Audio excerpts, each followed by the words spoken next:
Welcome back to the Gold News Channel, ladies and gentlemen. My name is Kerry Stevenson. Boy, am I excited today to bring you the CFO and president of In the Money, I always get this wrong, InTheMoneyStocks.com, Gareth Soloway. Now, it's not a great day for us to be talking, and our hearts go out to the people of Ukraine. It is Friday, the 25th of February. Since I last spoke to Gareth, things have changed quite a lot. Obviously, the situation in Ukraine is desperately sad and very, very volatile. In fact, today is the really interesting time to speak with Gareth because the volatility has extended to the gold price, which reached some pretty high highs last night when I went to sleep, and I woke up this morning, bounced right back down. It's bounced off the low, but goodness me, Gareth, it's been quite a wild ride. And Friday, the 25th of February. It's quite a day. Yes. So welcome to the Gold News Channel. And let's have a chat about how people can, I guess, allocate capital, protect themselves at the moment. Yeah. So, I mean, the volatility is nuts. And like you said, the hearts go out to those in Ukraine and having to deal with it. Here we get to sit from a far distance away and talk about markets and making money, and they're dealing with real life situations of life and death. So definitely important to put it in perspective. Having said that, yeah, I mean, the gold market shot up. It was a fear trade, right? So, the height of fear is the actual invasion.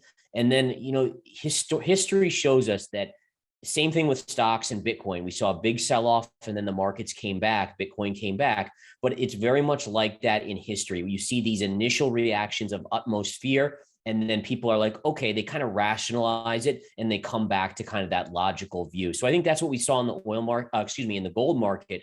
I actually did take some profits on my GLD, which is the gold ETF this morning. I did that basically just as a short-term move, right? So if we take a look at the chart here of gold, we saw that gold move up. It was tremendous. Here's that candle on the daily chart. We again went up to, it looks like pretty much 1975 before reversing and closing slightly negative. Now, the key here is understanding that going into this, you had already had a big rally in gold, right? So these are all up days, aside from these few down days. But when the gold market gets this extended, it's going to have some sort of pullback, right? There's a kind of a pullback to the scene of the crime, if you will. So that's why I took profits. I will be buying back as soon as we retrace into this key level here. So I'm looking at 1840, 1850 as my buy level on a retrace. And then I think we are going much, much higher. From our last talks, I have my eyes on gold above the 2020 highs and likely even farther above that. Do you think there could be a 3 in 2022 with gold? Or do you think that that's a little bit crazy? Yeah, I mean, there's always a possibility, right? I mean, that's absolutely a possibility. I do think that you'll at least see 2,500 this year, maybe 2,600. But if you look back at the 1970s, it did take about 2 to 3 years for it to fully play out to its maximum, which again, according to what I'm seeing, could take you well north of 3,000. But again, in the shorter term, again, you just don't know, how's the Fed going to react? What are they going to do? How long will they stay strict on raising rates? I think the key for gold is as soon as the Fed starts to waver and say, hey, listen, the economy's weakening, we may not be able to raise rates, then gold takes off again to the upside. Well, when they say that they're not going to raise rates, is that what you just said? Oh, so let me put that. So they're going to raise rates. My gut and my analysis is telling me that they're going to raise a few times. The economy and the stock market are going to weaken significantly, and we've already seen the stock market down significantly, but you're going to get to a point where they're going to have to back off from continual hikes. Now, I think JP Morgan has said recently they were going to do as many as 9 rate hikes in 2022. I would be shocked if they get more than 4 rate hikes in before the market throws a massive fit. And again, you have this wealth effect, right? Which was what we've been experiencing over the last couple of years. The government was sending US citizens money. The Fed was pumping liquidity into the system. The stock market kept hitting new all-time highs. So people felt like they could spend money. But if you see the stock market declining 10, 15, 20% like it is now, if it goes down 40%, are those people going to still be buying things, or are you going to see unemployment start to rise? And I think that's the caveat there, is at what point in the cycle does the Fed have to step back and say, okay, well, inflation is still high, but unemployment is getting higher now, and we have to be very careful here.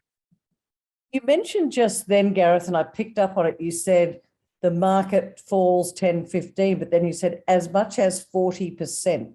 Do you think the markets, because that's big, that's like, Yeah, and the that is wealth big. effect, that will scare people. So do you think it's frothy? Can you see from what you're looking at that this is more likely? Because that's a big call. Yeah.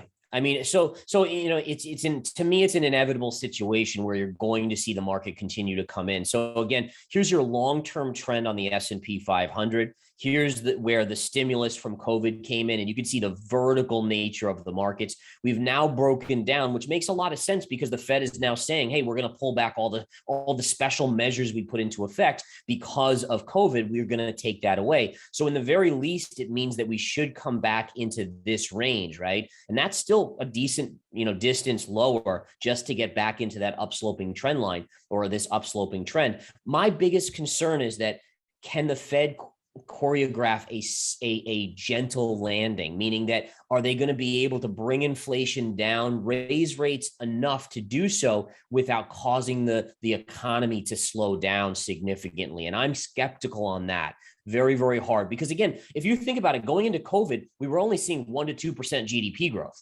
Yeah. And now all of a sudden, if you're going to start tightening significantly, how is that not going to push us to negative growth in a recession? And then you're talking about not only going into this channel, but potentially going below the channel, maybe in the next I wouldn't say 6 months, next maybe 12 to 24 months in the system. So, there is a lot of froth there still. And I am concerned that the Fed just isn't going to be able to orchestrate that soft landing. Yeah, and I guess what happens in the US, because I'm talking to you, my audience is predominantly here in Australia, that sort of psychology of the markets and those fear trades will expand to the rest of the world, correct? Yes. Yeah. I mean, it will bleed over. You absolutely will see it. And if the economy in the US is slowing, we're such a big consumer globally that you will see it have an impact on other countries. So I think, it's important for other countries to kind of establish themselves to have their own consumer base in these countries, and that will protect them a little bit. But unfortunately, it's still the US is such a massive consumer, mainly China. China would see a big issue from this as well. Maybe Australia just a little bit. Now, we're going to go back to gold, but you mentioned China, and in the past we've mentioned Russia. Now, the Russian stock market's had a big fall, and you were looking at some of those other markets. What are they telling you at the moment? Are they telling you that there's more pain to come or more opportunity? Yeah, so I liked the reversal today in the K-Web, which the K-Web is the ETF here that represents a lot of the technology Chinese stocks. And you can see we opened at a new low short term, but we actually closed green on the day. So that's a small positive. I tell you that there is one kind of concern that I do have about investing in China. And listen, my allocation isn't so heavy where it's really an issue. But again, as I've said in the past, I have been buying stocks like Alibaba, Baidu, and some of the better quality names that are earnings, they're earnings behemoths, and they actually have some good solid growth. But the concern is Russia basically just a test for China? Meaning that does the invasion of Ukraine and how the world reacts? I mean, if the world doesn't react super strong, does China then say, hey, now listen, if they did that for Ukraine, what are they going to do for us that's going to be that bad? And then they go in and take over Taiwan. And I think, for me, that's a little bit of a concern. And I want to see how that plays out in the next couple of months if it becomes a bigger potential issue. But it certainly just sets a bad precedence if you kind of let someone just walk into another country and take it over, and there's really no major repercussions. And again, sanctions, yes, but are those sanctions going to go to a level that's going to deter him when Europe is so reliant on natural gas and the world is so reliant on crude oil? And, we forget that commodities like wheat, Ukraine is a huge exporter of wheat. So that can be an issue then for driving up wheat prices and so forth. So it is a crazy time right now. Yeah, and with driving up prices, you're driving up inflation. Yes. That's going to impact as well. Do you think that because of all of this uncertainty, all of this volatility, because I've been saying for a while now, 2022 is the year of V for volatility. Mm-hmm. And it's now starting to play out. But for a long time now, gold has just been off the agenda, hasn't it? Like people are Yeah. going, yeah, Well, gold. it was the forgotten trade, right? And the forgotten trade is usually the golden one, right? I mean, that's just the way it is. And now you see trades like cryptocurrency, Bitcoin, and the stock market that were the hottest places to be. They're the ones getting punished. So it is a rotation. But you're right. Going back to the sanctions, and you wonder, with the midterm elections here in the United States coming, Biden needs to really get control of this inflationary thing that's been bubbling up, and it's pounding. If you're middle income or lower income in the US, you are getting hammered by high gas prices and food prices. And the question then is does Biden potentially go a little bit more lenient on Russia because he doesn't want to see that inflation stay there? And then does that send the wrong signal to China? Wow, that's kind of big. That Yeah. you mentioned oil just now. I know this is the Gold News channel, but the oil price, obviously with what's going on in Russia, Ukraine, what's your charts telling you about oil? Because again, what I want to do is, for my audience, I'm looking at how do we not only protect against inflation, but where are they going to allocate their capital? Right. So to me, believe it or not, oil put in a major top today. Let me show the chart on oil here. So today was the perfect possibility for oil to just have a rip roaring day and break above all these trend lines. And you can see all these trend lines, connecting all these highs, you get right over here. Then if you go back further, you connect these lines. It all coincides right around $95 to $100. And what you see today is a big pop in oil, and it didn't hold. And as a technician of the charts, that is a huge signal that there were major money sellers on oil today. And again, in all fairness, that might be a positive, that the Ukraine-Russia situation de-escalates a little bit, because maybe, again, that's what it's signaling. But this was, if there was going to be a day where oil was going to break above the recent choppiness, today was the day, and it didn't happen. So that's got to tell us that there's something going on here that's bigger. And again, maybe we'll find out that maybe there is a de-escalation. We can hope. But then again, do we see oil start to come down a little bit? That's what I have priced in. I'm actually short oil. Wow. Okay. That's really interesting. Gareth, we will towards the end come back to gold, but we haven't spoken about silver in the past. And there's a lot of chitter chatter about silver. Some people turning around and saying it'll have 3 digits. Other people saying, don't be ridiculous. Silver's done nothing for the last X number of years. Why would it start now? As a trader, what's a bit more cautious, and just to explain why I've been so bullish on gold but more cautious on silver, is that silver has that industrial component, right? And with what we see geopolitically, and then what we see with the Federal Reserve raising rates, which potentially can slow down the economy, the question is, does silver, even as a store of safety, does it lose a little of that store of safety to the industrial slowdown side? So interestingly enough, the charts actually confirm that. We've seen gold break out, but take a look at silver here. So silver is struggling to break out in the short term. And then I can kind of show you guys the gold chart here. If we go back to gold, and I got to type that incorrectly there, but gold here, take a look at this. Gold has had the breakout. If we take a trend line here and just kind of stretch it all the way down, look at the breakout on gold. So gold is a definitive breakout. I've lost you, Gareth.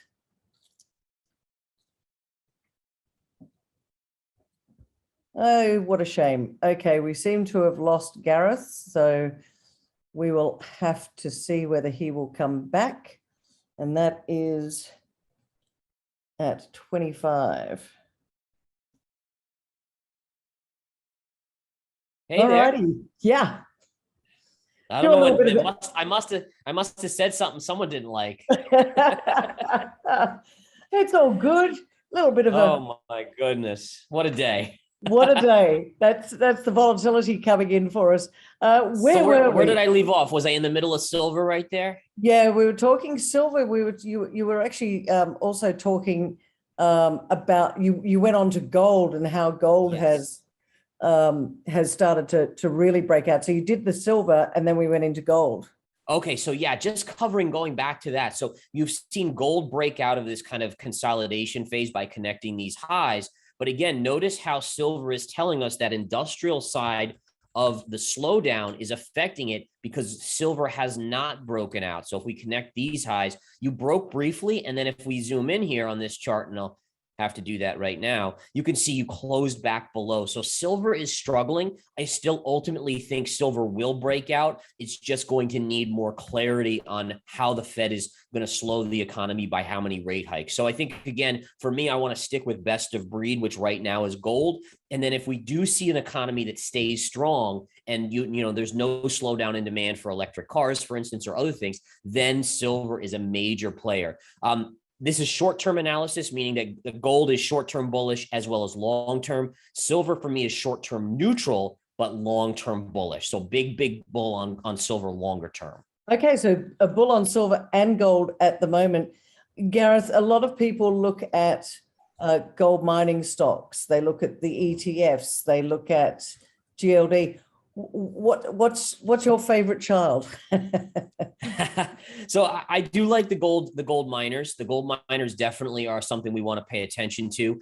You guys may have a different one in Australia there, but for us, we had the GDX, which is basically the gold miners. And what you can see on the gold miners here as well is you're basically a borderline breakout. So I think that, again, we might have a little bit of a retrace here, but ultimately I do like gold miners going forward. I think it's a great way to play the initial move up in gold that I see taking place. But I do want to just caution and say, don't just go into gold miners because you think you'll get a better return than being in just simply gold. And the reason I say that is because with commodity prices rising, oil prices, and the rest of the commodities rising, it will take a bite out of their ability to generate profits. Their mining costs are going to go up. So again, I would diversify with gold miners as well as pure gold. Yeah, I think diversification is also really important because people need to understand that you don't go you wouldn't put all of your wealth into physical gold or physical silver. I think in 2022 is diversification the key, but being smart about it. Yeah. And in fact, I brought that up earlier to a few people is that, there's so many people that went all in on Bitcoin when it was at 60 or 65,000. And all they would do is say, oh, well, gold's over, gold's old, no one invests in gold anymore. And then you look, and if they had even diversified 50-50, here gold is making a beautiful move and Bitcoin's fallen 30-40%. And their returns wouldn't be as nasty at this point. So you just never know. And it's always good to diversify.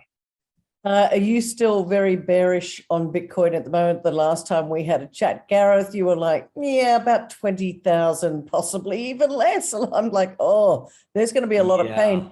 But it feels to me like Bitcoin has had a bit of a steadying moment. Yeah, so the Bitcoin chart is still holding this range, right? And this is a trend line that connects the highs from 2021. Here you connect the lows, and it's a perfectly parallel line. It's a beautiful chart for us to kind of gauge. So as long as this lower end holds, Bitcoin is safe for the time being. I actually did some buying in, it's funny because I sold my gold really early this morning, my GLD, but I was actually buying Bitcoin in the overnight. I put out limit orders to get filled. And I didn't know that the invasion was going to take place, but it was a preemptive chance that it was. So I did that. And then I also bought a lot of stocks this morning. And again, through these kind of events, you see these initial big flushes, and then usually you'll see buyers coming in. And that's what we saw in Bitcoin today. So very short term, Bitcoin actually looks okay. I don't see the long-term 20,000 or sub 20,000 projections as being, undone though. I still see it going there. And the essence of it is, just keep in mind is that Bitcoin and the .com or cryptocurrency and the .coms are almost identical. All right. At the height of the .coms, it was a $2.9 trillion market. At the height of the crypto market, it was 3.1 trillion. So almost identical there.